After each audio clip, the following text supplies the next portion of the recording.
Hello, everyone. My name is Corey Thornton, Senior Editor here at Open Minds, and welcome to today's Circle Executive Roundtable, an opportunity for exponential growth, the RSG case study featuring Dr. Paul Sobey, Chief Medical Officer and Principal. He is joined by Elizabeth Loudon, Chief Clinical Officer for Corrections at ROSC Solutions Group. Before we get started, I have a few housekeeping reminders. Your audio will be muted for today's briefing. However, if you have any questions, you can submit them in the question box located on the right side of your screen. If time permits, we will answer those after the presentation. And finally, the slides and recording for today's roundtable will be archived and available for Open Minds Elite members on the Open Minds website starting tomorrow. And to get us started, here's Dr. Sobey. Thank you very much. Corey. I will go to the next slide to our learning objectives.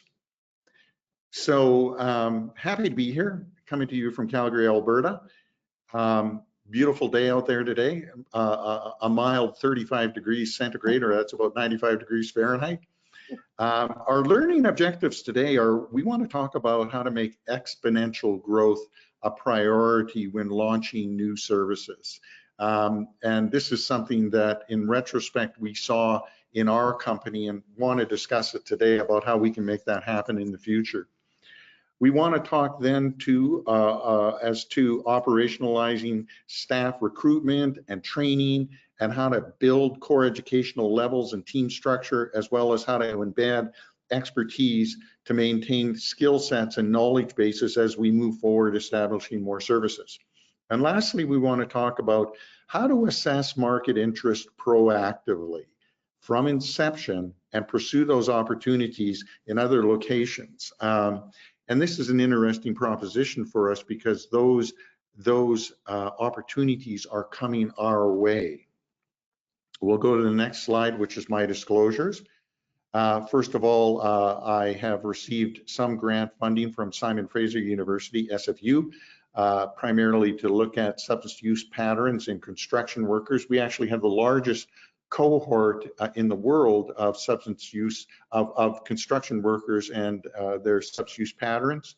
I've spoken at Workmen's Compensation Board talks and Recovery Capital Conference, that's RCC. I'm the Chief Medical Officer and a Principal and Owner at ROSC Solutions Group.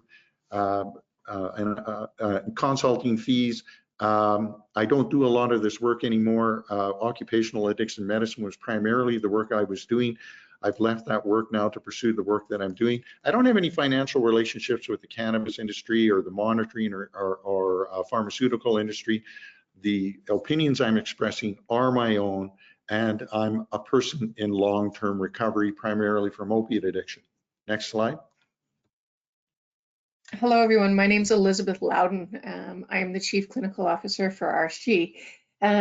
So I don't have any grants or research support. I have been a speaker at RCC as well as a few other conferences, and no consulting fees to kind of disclose. I have no financial relationships with the cannabis industry or monitoring or pharmacological industry. And of course, the viewpoints that I'm expressing are my own. And of course, a big thing for me is I want to be able to share this with you guys about what we've seen work and hope it continue to work. Next slide, please. So I'll let you start off on that slide, Elizabeth.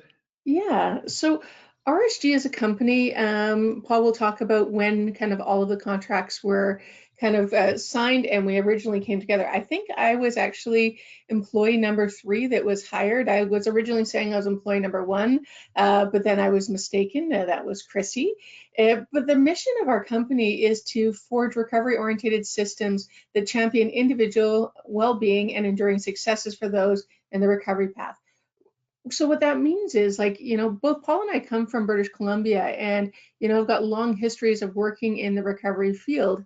And both of us kind of, after a while saw the trajectory of where recovery was going in BC, which was that concept of more of harm reduction and harm production.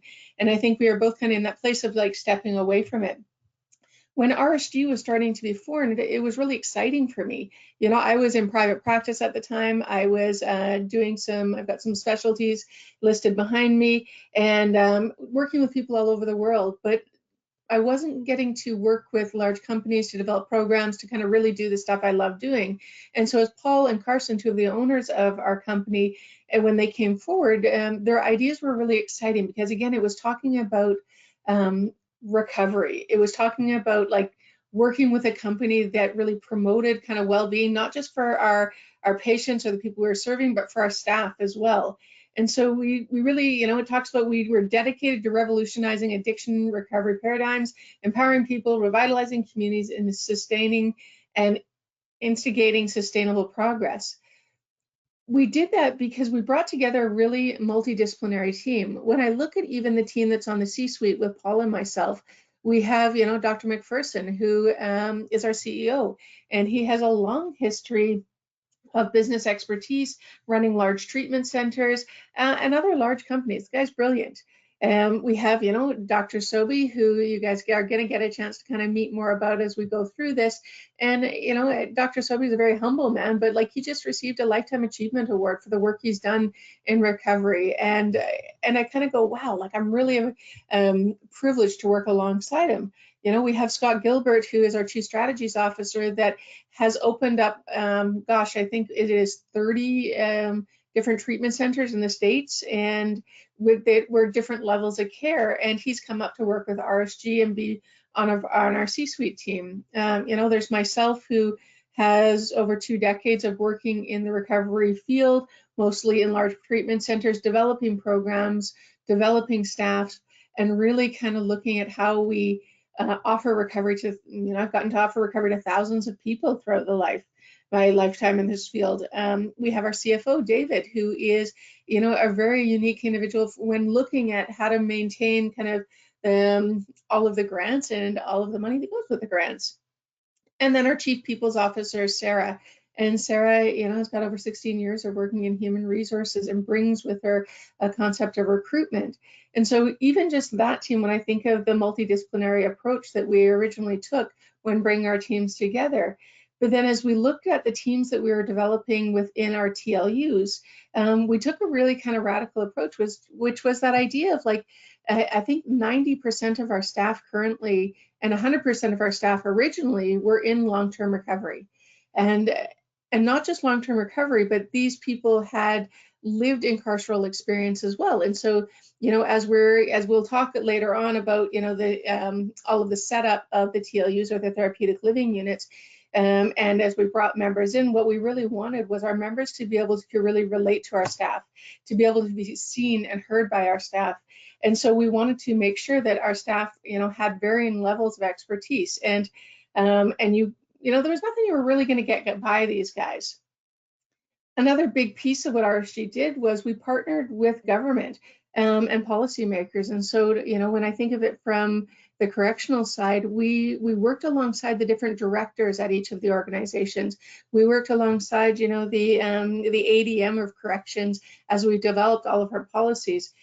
Both Paul and I have read over 500 policies from COB, which is the Correctional Operations Branch, to make sure that what we were developing would go alongside it. And we developed those relationships so that we could have that strategic partnership of, you know, RSG and CSD working alongside each other as we were kind of really building out everything that we were thinking about within the TLUs and TS services.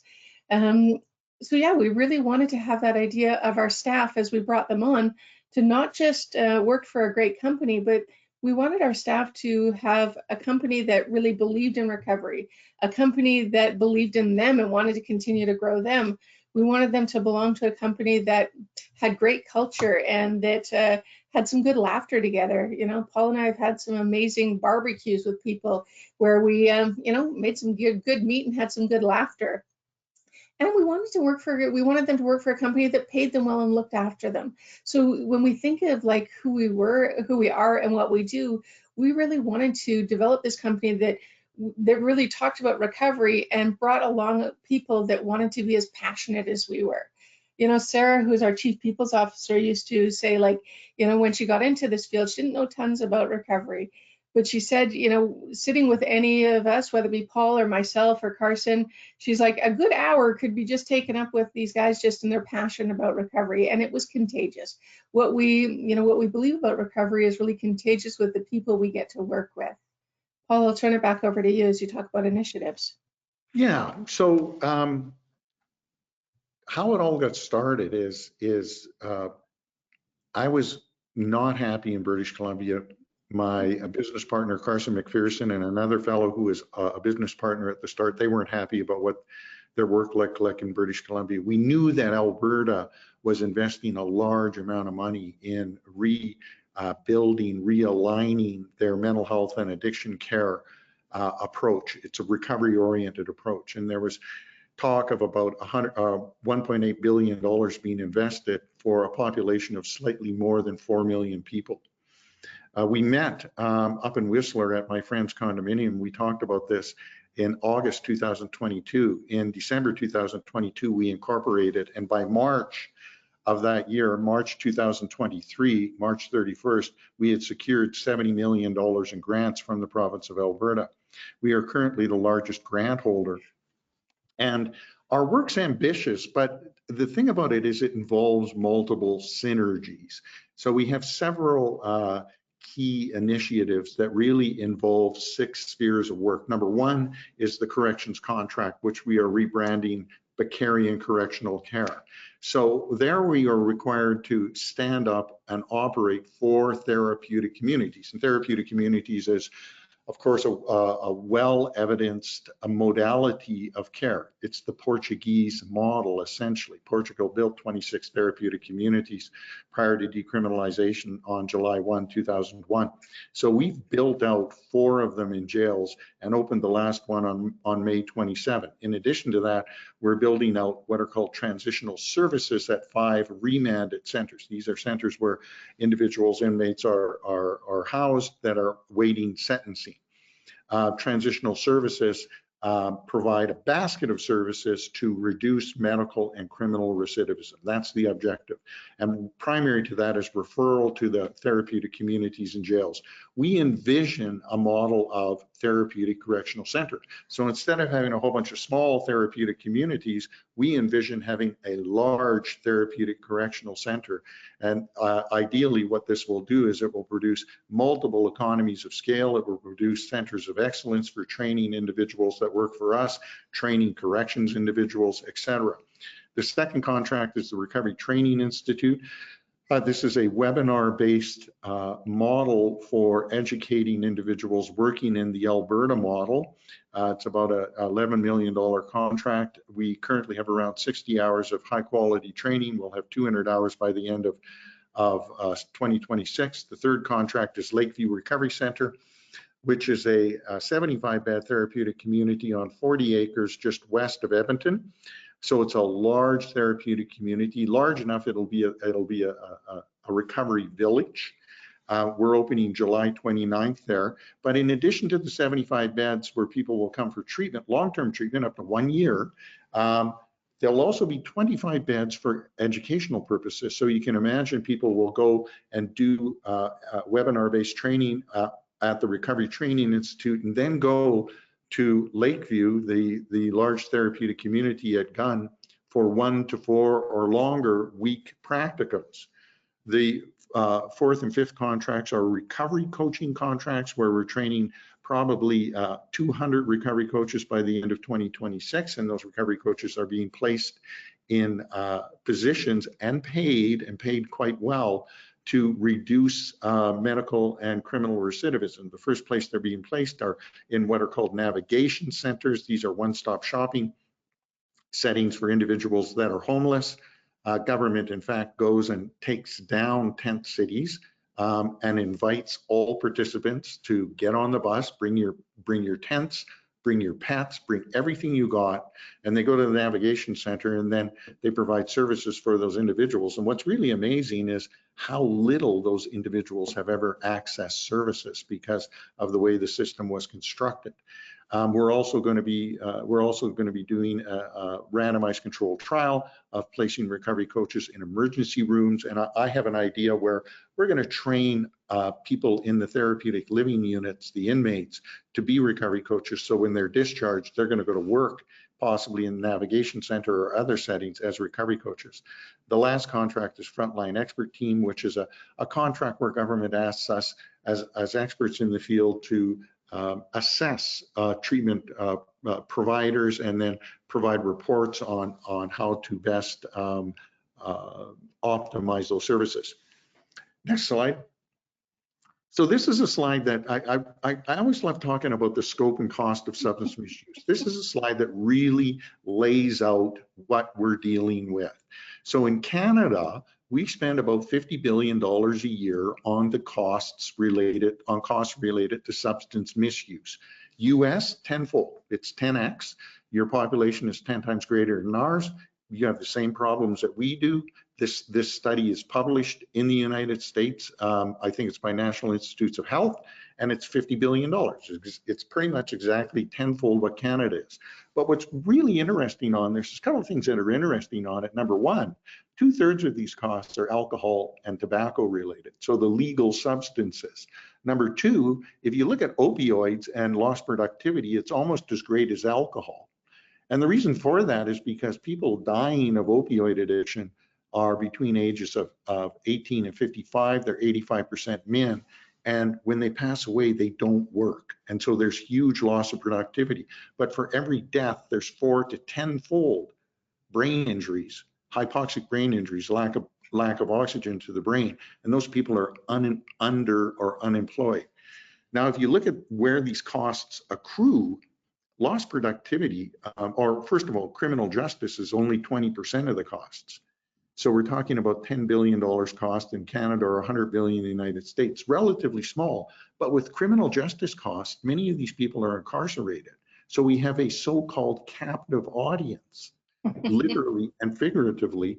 And that captive audience has a relative, 80% of people have a severe substance use disorder in jail, and a relatively small clustering of other disorders that are well treated and well addressed in a therapeutic community model. So we have this captive audience that can be treated and offered services to address social determinants of health, build recovery capital, and the research shows that from 20 years ago, the research shows that criminal recidivism can be reduced from 50% in a year to 5%. So cost offsets are potentially huge in this domain. Second, about 30% spent in healthcare, but the question is, how do you intervene? There's so many different entry points to healthcare, emergency departments, doctor's offices, et cetera, et cetera. And then we think, well, go after where the biggest costs are accruing, but that's very difficult if it's an emergency department. That's very difficult. I worked in hospitals for 20 years, and if a person got admitted with endocarditis, a heart infection from injecting drugs, that's $200,000 admission. How do you intervene on that so it doesn't happen? It's difficult. And then lost productivity, which is an area that I'm very passionate about, occupational addiction medicine. It's my career for a decade prior to what I'm doing now, and the recovery-informed workplace. This is almost 50% of the costs that accrue to substance misuse. And I think that there are a multitude of ways to intervene on those costs in a highly effective way, and specifically in the model that we're using. Next slide. So here's our case study. How do you make geometric growth? We don't want simply arithmetic growth where, we grow 1 unit per unit time. We want to grow 3, 5, 6, 9 units per unit time at RSG. We want to expand. So how do we develop a model to expand our therapeutic community approach for correctional facilities to all and associated services, because it doesn't just work by itself. We have to have those community-based services where aftercare occurs, and expand that to all Canadian provinces, because the majority are interested, and multiple states over the next 24 months. And then I'll talk a bit about what's this Alberta model. You may have heard about it. You'll probably hear more about it in the future. So I think I believe that we exist right now at a crossroads to society's approach to the treatment of substance use disorders. Like right now, we are at that crossroads. The medical model, and I'm a physician, and I'm saying quite frankly, the medical model to address polydrug use epidemic has failed. There have been 500,000 deaths in the United States and 42,000 in Canada since 2016. Those numbers are not evidence of good outcomes. They are evidence, to my opinion, of failure. I was recently reading a study published in 2007 from Washington State that looked at discharges from jail there, 30,000 discharges, 1999 to 2003, 30,000 discharges, and they found that the likelihood of death within the first 2 weeks, primarily from overdose, was 129-fold greater than the general population. So if a person is discharged from jail, they have 129-fold greater likelihood of death within the first 2 weeks, primarily from opiate overdose, than the general population. The overdose numbers have increased in Washington State by 5-fold since that time. So we're talking 600-fold likelihood of an individual dying of within the first 2 weeks of discharge from jail. In Canada, we know that the likelihood, if you're Indigenous, is 4-fold that if you're Caucasian, and if you're an Indigenous woman, it's 10-fold. So this is what we're dealing with. The narrative that everybody's at risk, in my opinion, is completely false. It's bunk. We believe that this approach is playing a major role in creating the epidemics of homelessness, street chaos, public disorder, and the massive burden of hypoxic brain injury. Simply Narcanning people recurrently is resulting in lack of oxygen brain injuries or hypoxic brain injuries, which results in cognitive impairments, makes the individual's ability to engage in care, work, etc., markedly more impaired. They need long-term treatment for brain tissue to repair, and it will repair, but it requires 6 to 12 months in cognitively engaging treatment. Here's the positive note. We believe that embracing our highly effective modified TC model with a whole bunch of synergistic services will not only address these issues, but also markedly reduce criminal and medical recidivism, because this is a major source of criminal and medical recidivism, correctional facilities. It will address chronic correctional staffing issues to a T. Everybody that's come to work in the therapeutic living units from corrections has said, if it wasn't for coming to work in this unit, I was going to quit my job. So staffing, corrections staff, satisfaction, job satisfaction has increased dramatically. And we believe it'll revolutionize addiction and recovery paradigms. But also, we believe that this is an effective business model for several yet to be developed spaces where substance use affects productivity and healthcare costs. We believe we can use this model in a highly effective way to address productivity loss and healthcare costs. We've had the unique opportunity, a very unique opportunity, to develop and refine our model, and I think that this has given us about 2 years lead on any existing competition. And we also have this very unique opportunity to work with an entity called the Canadian Centre on Recovery Excellence. The Canadian Centre on Recovery Excellence was legislated into existence about 6 or 7 weeks ago. The legislation, you can look it up, it's called the CORE Act, the Canadian Centre on Recovery Excellence Act, essentially gives CORE, this body, the research body, the right, unequivocally, to look at any data that the government of Alberta is paying for.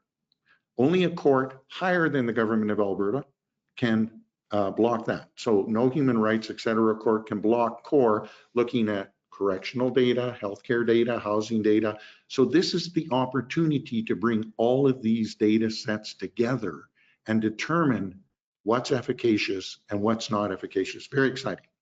So the Alberta model, just lastly on this slide, the Alberta model. It's a focus on recovery from addiction and mental health. The money, this is a recovery-oriented system of care, and a core component of a ROSC, a recovery-oriented system of care, is the money follows the person, not the provider. So the incentives are set up to track outcomes, and if you don't make those outcomes, then that grant is not renewed. So it follows the person, not the provider.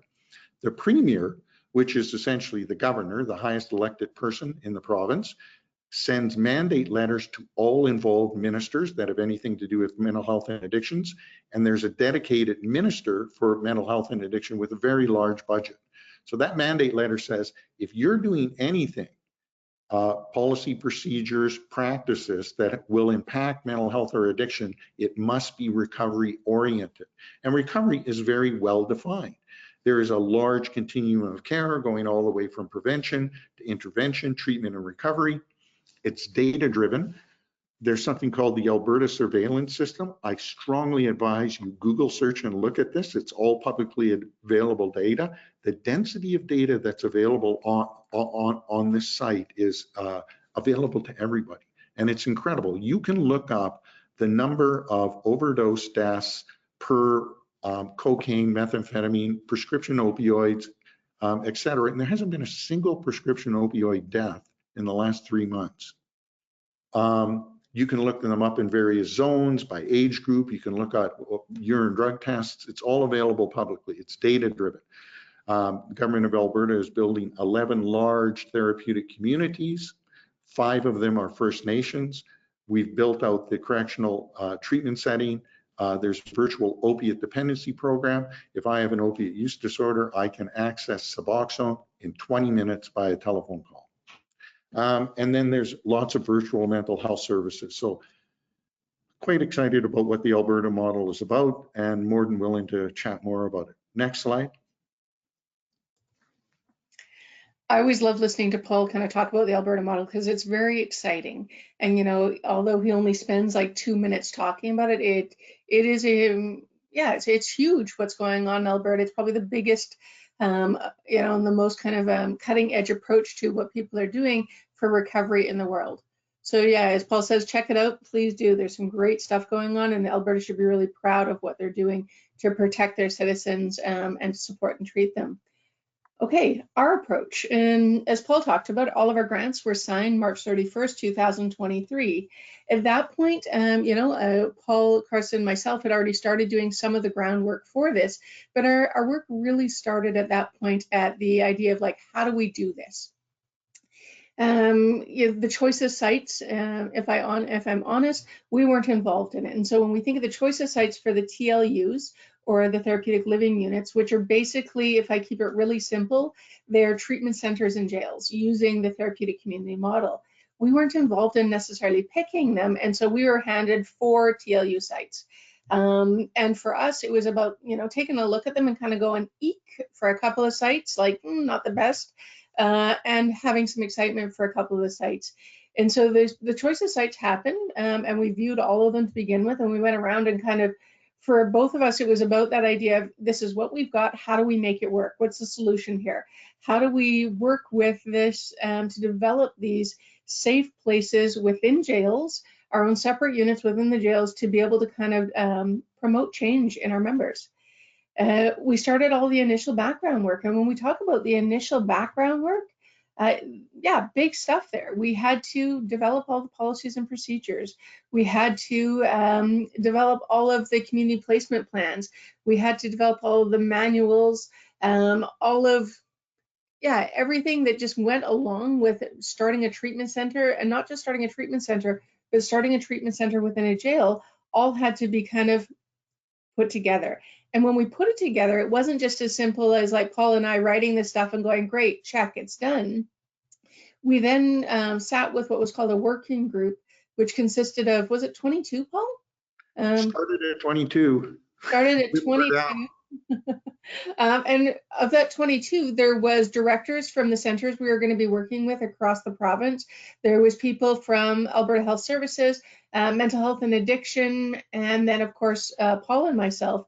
And we all had to come to agreement on these policies, manuals, placement plans, privacy impact statements, all those kind of things. We had to do all of that and get approval from this 22-person group on as small as the wording on things. I remember writing one policy and thinking it looked pretty good and taking it to the group, and they were like, well, we can't use this word and this word is wrong, because I'm using a language that works within treatment centers, and I had to make sure to kind of also put together a language that worked within correctional centers and that aligned with all of the COB policies. As I joked earlier, Paul and I have read over 500 correctional policies and had to make sure that what we did didn't go against, but aligned with or even just supported all the COB policies. So yeah, there was a lot of background work. I remember writing job descriptions as we were going from site to site in the back of the car as Paul was driving, and as our liaison from corrections was with us, I'm sitting in the back of the car, I'm doing up job descriptions for what I want to see working within the TLU, so I could, tell Paul and Chris Lieber about it after we had landed at the next place. Staff selection was a big part of what we did as in the startup, and Paul and I really focused again on finding people with lived experience. What we wanted for our members, and that's what we call them within the correctional centers, once they come in the TLUs, we try to deinstitutionalize them and of course the center. And so we want to, Paul laughs, but I say we try to make the TLUs look less jaily, and we try to have the members feel a little bit less like they're in an institution, they're in a correctional center. We want them to have that concept of being in a treatment center, in a jail.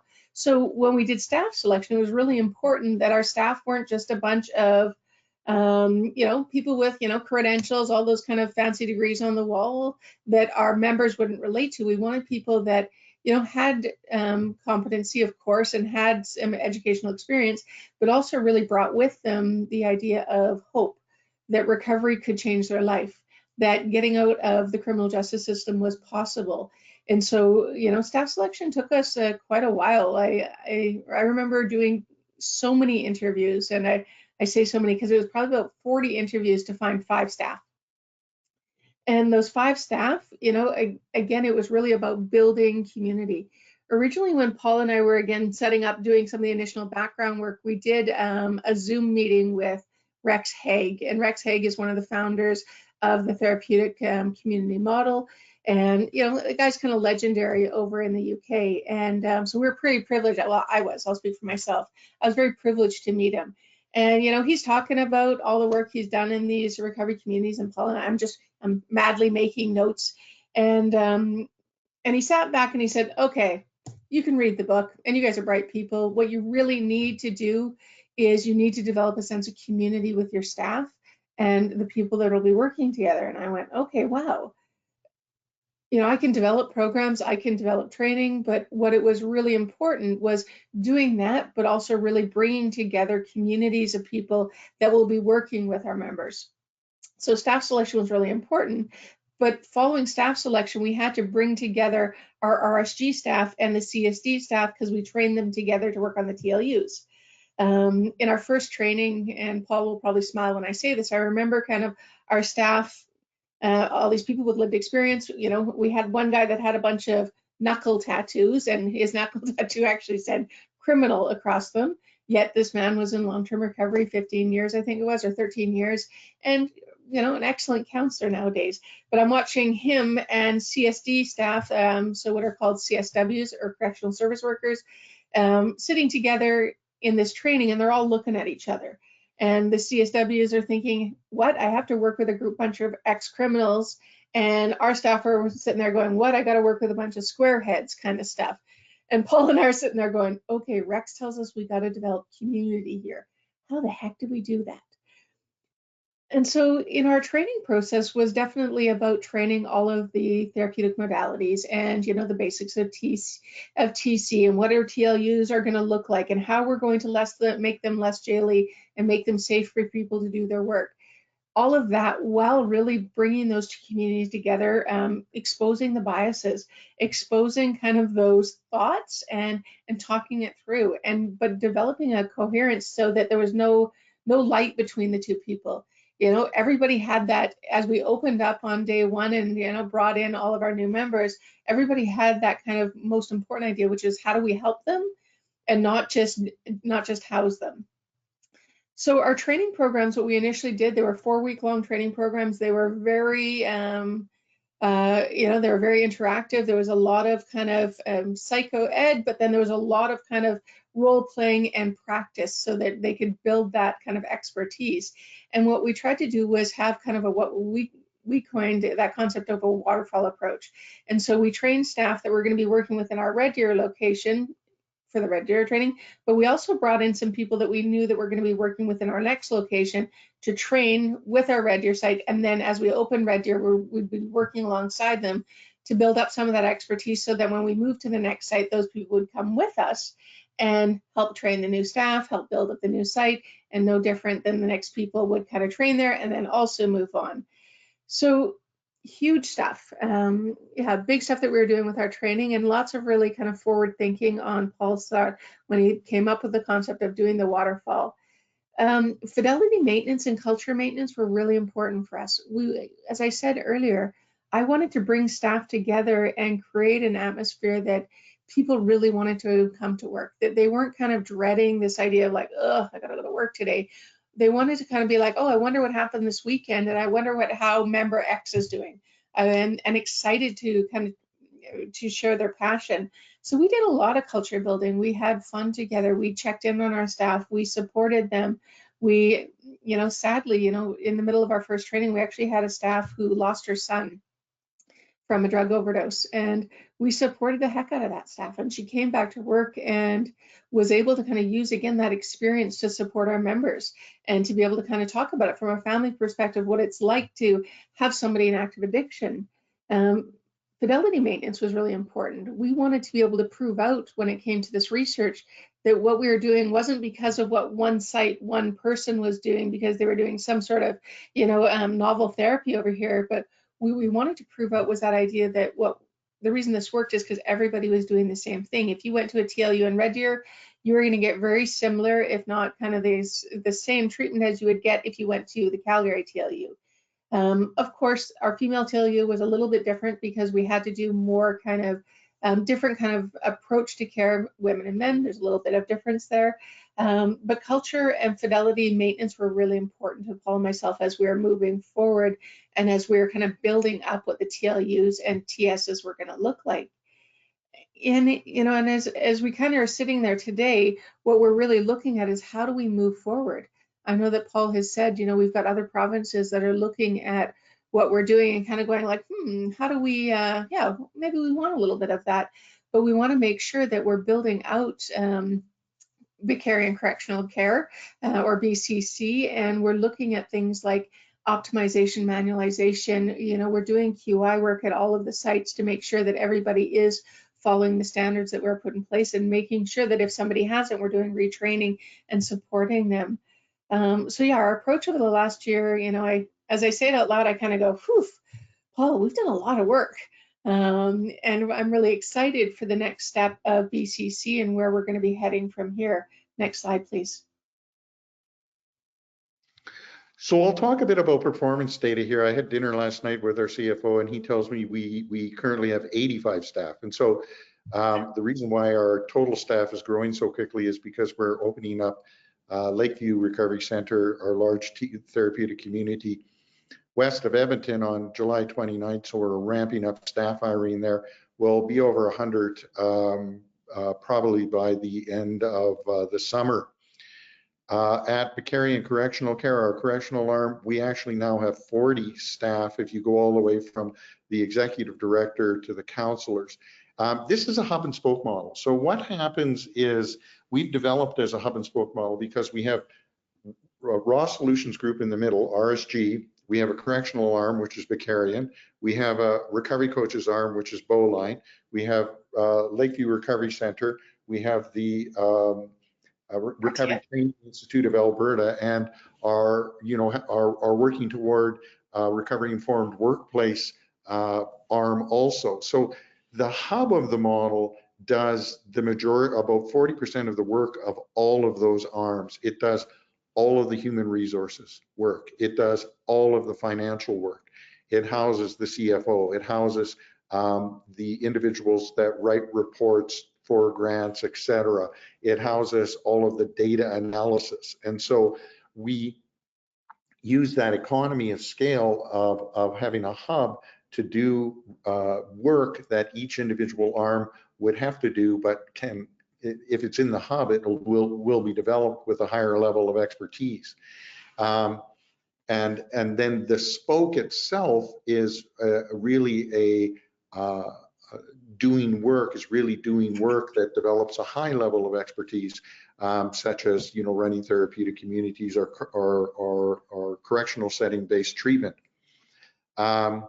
Our initial grant for the correctional arm was $21.4 million. We signed it March 31st, 2003, not 4. So it's a 3-year grant. And within the next 6 months, we will start the process of renegotiating for renewal at the end of March 2026. I'm happy to say that government was elected for a 4-year term, and the election doesn't occur until after March 2026. It'll be in the fall of 2026. I really don't think that there is anybody else who's developed the level of expertise that we have, and so renewal is highly likely. We've gone back to government, and because government actually came to us with the idea of expanding and produced a report about where they would like the expansion to occur, what they would like it to look at. And from our perspective, that wasn't the most economical or the best way to go about things, because they were talking about putting therapeutic communities in smaller correctional settings, which really doesn't make sense from a staffing standpoint, and also from a social benefit standpoint. We're very keen on the idea of a therapeutic correctional center where we would occupy the entire center, possibly have 150 units in the center, and it would be tiered. And then what happens with that model is that you don't run into any kind of staffing problems from our standpoint, because we have a large pool of staff. Corrections doesn't run into staffing problems, once again, because they have a much larger pool of staff. We can create centers of excellence for training our staff and for corrections, a center of excellence for corrections. And you can imagine the excitement that corrections will have for individuals who now want to work in corrections. People talk about, from corrections, they talk about corrections as all custody and control. There's no more corrections in corrections. And now the word is corrections is back in corrections. There's an opportunity for people to change that are incarcerated. And so it creates a center of excellence, and it can potentially address some of the chronic staffing problems that corrections has had over the last number of years. And so we've put forward a $16 million budget. Government has explicitly stated on tours recently. We did a tour at the Red Deer Center with provincial leads, the premier of a province, and 3 ministers came to tour.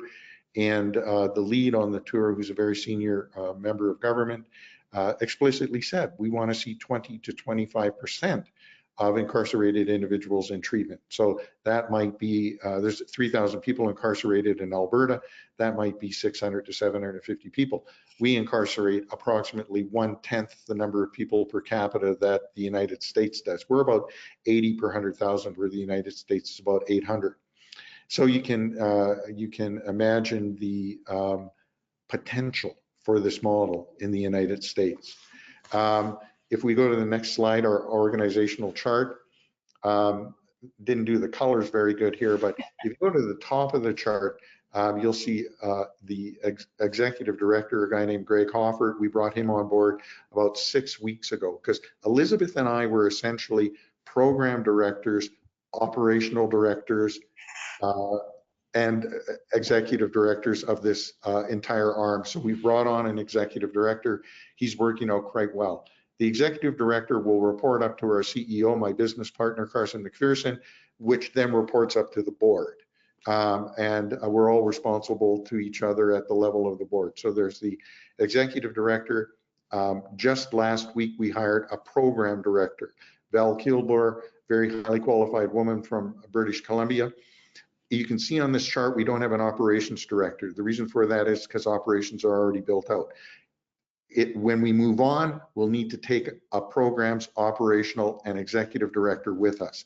Reporting to the program director is over on the left, the admissions coordinator. We found that admissions was a lot of work for the therapeutic living unit leads. So we created a specific job title for that, and that individual is developing expertise, not only doing all of the admissions and interviews, mostly which are telephone or on video, but they're also managing that list and producing a weekly report to government about the number of people on the wait list, which is something government wants to know and will drive decision making around expanding this model.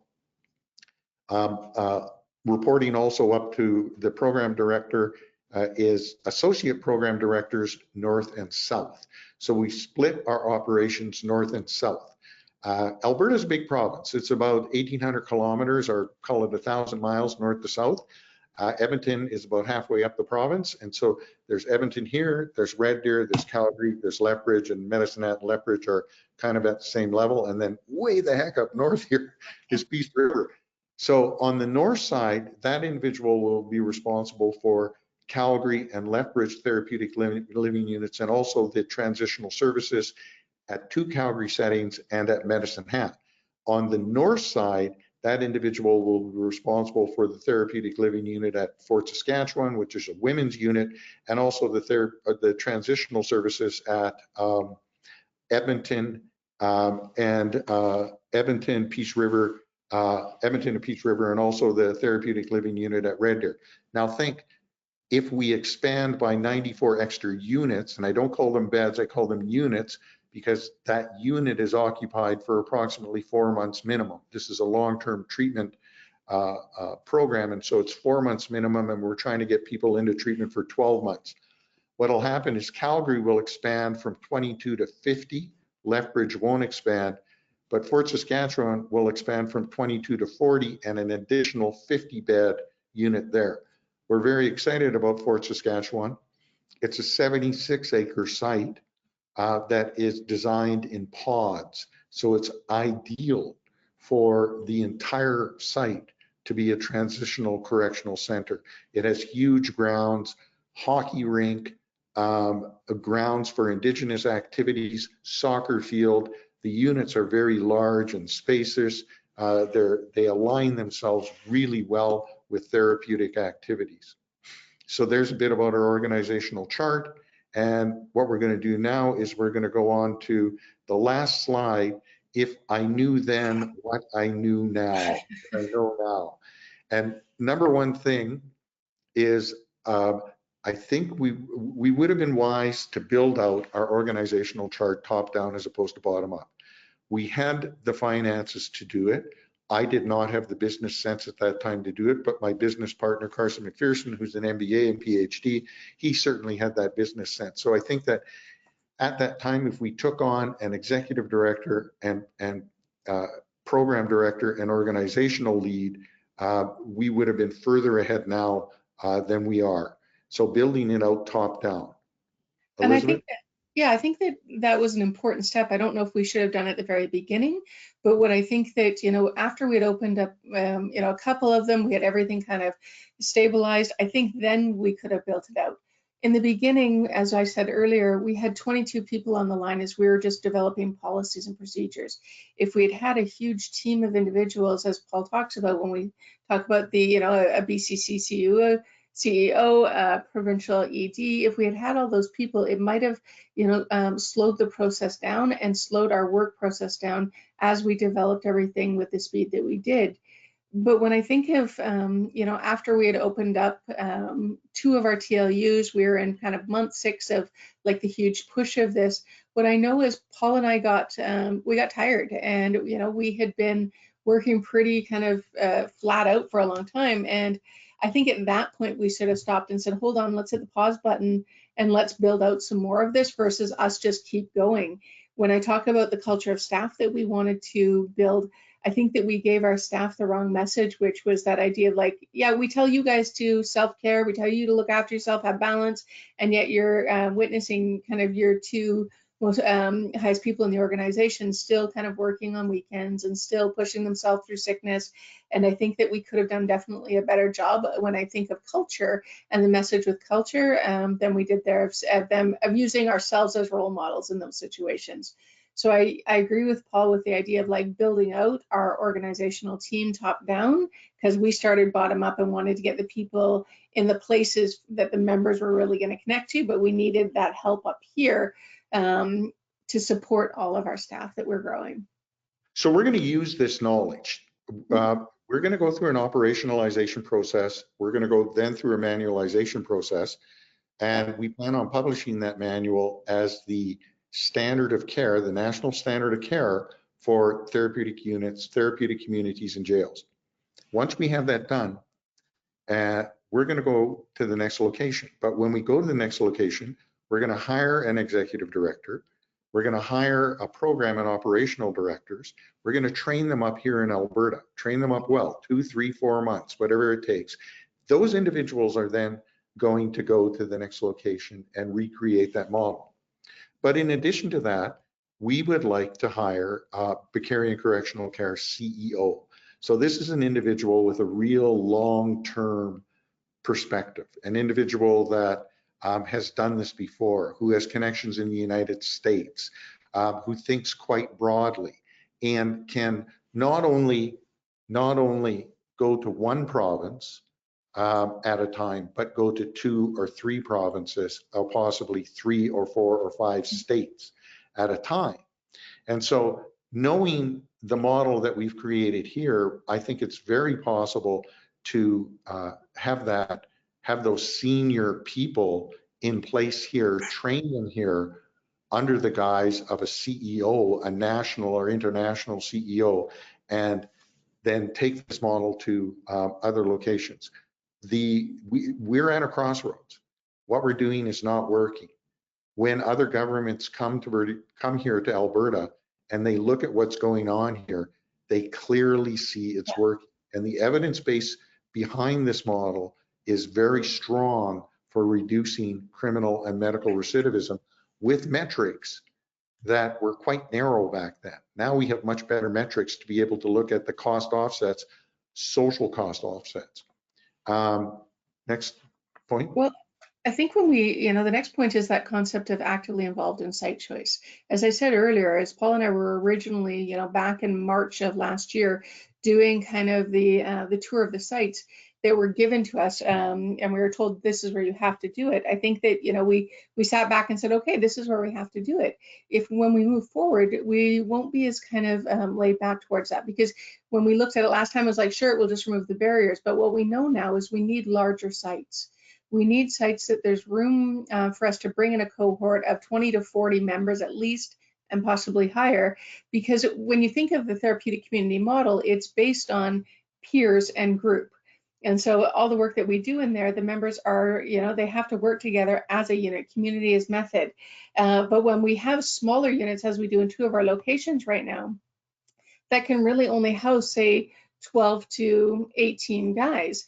If a couple guys on that unit go off track or are in their negativity or in their rigid negative attitude, they can kind of impact the whole unit. And we can see a whole unit go from a therapeutic, healthy place into a place of kind of that concept of like treatment interfering behaviors or unhealthy kind of movement towards health. And so we need to be able to kind of have a more active role in site selection and hopefully get to that point of being able to kind of show them the importance of even the therapeutic correctional center. And so taking over whole correctional centers would be our end goal. But with this, where it would in every unit on this, in each center, in the center that we're working with, would be a TLU. And if somebody, as an example, broke a cardinal rule and they were discharged from one TLU, instead of losing them into a system of having them going back to a regular GP unit, they would just go and transfer into another TLU, and that other TLU might be one that is, maybe a little bit higher level for behavioral health or mental health issues. And then if they stabilize there and we're doing well enough, we could transfer them back to the CLU, but we wouldn't be losing anybody. And we would have environments that could actually, we could develop that kind of less jaily concept. But really, what I mean by that is like really using the modified therapeutic community model that we have, which is creating that safe structures for therapy within correctional centers. We need to be more active in our site choice. So more highly defined roles, workflows, KPIs. When we started, we were going to start with an electronic medical record. The electronic medical record we chose that everybody was familiar with didn't pass the privacy impact assessment. We had to do a privacy impact assessment as a requirement of the grant. Alberta is the only province that has that. All US states have it, and it's moving very quickly across Canada. Didn't pass it. So we pivoted fairly rapidly to a second EMR. This EMR didn't serve us well. We are only at the point now, because of how busy we've been, to having chosen another EMR and now having to backfill and put that EMR into that electronic medical record and data gathering system into effect. And so we have to take our data out of the old system, which is extremely difficult to access that data from, put it in the new set, and then we can start looking at the metrics and KPIs in a much more fulsome way. This is something clearly in retrospect that we shouldn't have made a decision on slowly. We should have, or quickly, we should have taken that 2, 3, 4 days, whatever it was, to look at 4 or 5 EMRs and ensure that we chose the right one from the start. We just didn't have that expertise right at the start. I think, and I think Elizabeth will agree on this, we need to move more to a, not away from people in that have lived experience, not away from people that have experience working with criminal populations or even having lived criminal experience, lived carceral experience, but more professionalized. People that have a minimum. We have several people with bachelor's and master's degrees, but making a minimum level of education. Yeah, and I think that, I've got over 20 years of working within the treatment industry and or the treatment field and within treatment centers. And I always try to have, when it comes to my clinical teams, that 50% of people that are in recovery and then 50% of people that maybe are just passionate about the field or have had a family member that has struggled with it. So still have that drive to do the work, but aren't necessarily had the same sort of struggles. And they balance each other out really well. And so I think that, as Paul talks about, more highly defined roles and more professionalized staff, I think that definitely we want to increase the level of education that our staff has, and we'll support them doing it. But at the same time, also having a lot of balance in there to be able to kind of make sure that we're giving that well-rounded approach to treatment, and so that people can do all of the therapeutic modalities that we have in place on the TCs.